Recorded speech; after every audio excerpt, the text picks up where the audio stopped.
Good morning, bansang Pilipinas ug sa tanang mga Bisaya diha, mga bisdak nakaparehas nako. Good morning. Balbakwa pares ang ulam ko ngayon. Nalulutuin, magisa ng sibuyas bawang, ilagay ang star anise na hindi na star ang etsura. Ilagay ang balat ng baka, maglagay ng tubig, bahala kang magtansya.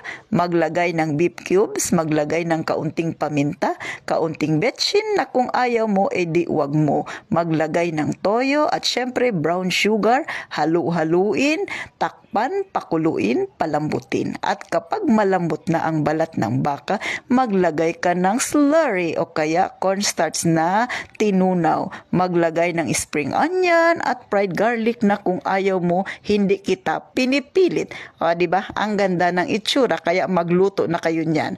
So, ano pang inaantay ninyo, ha? Kainan na!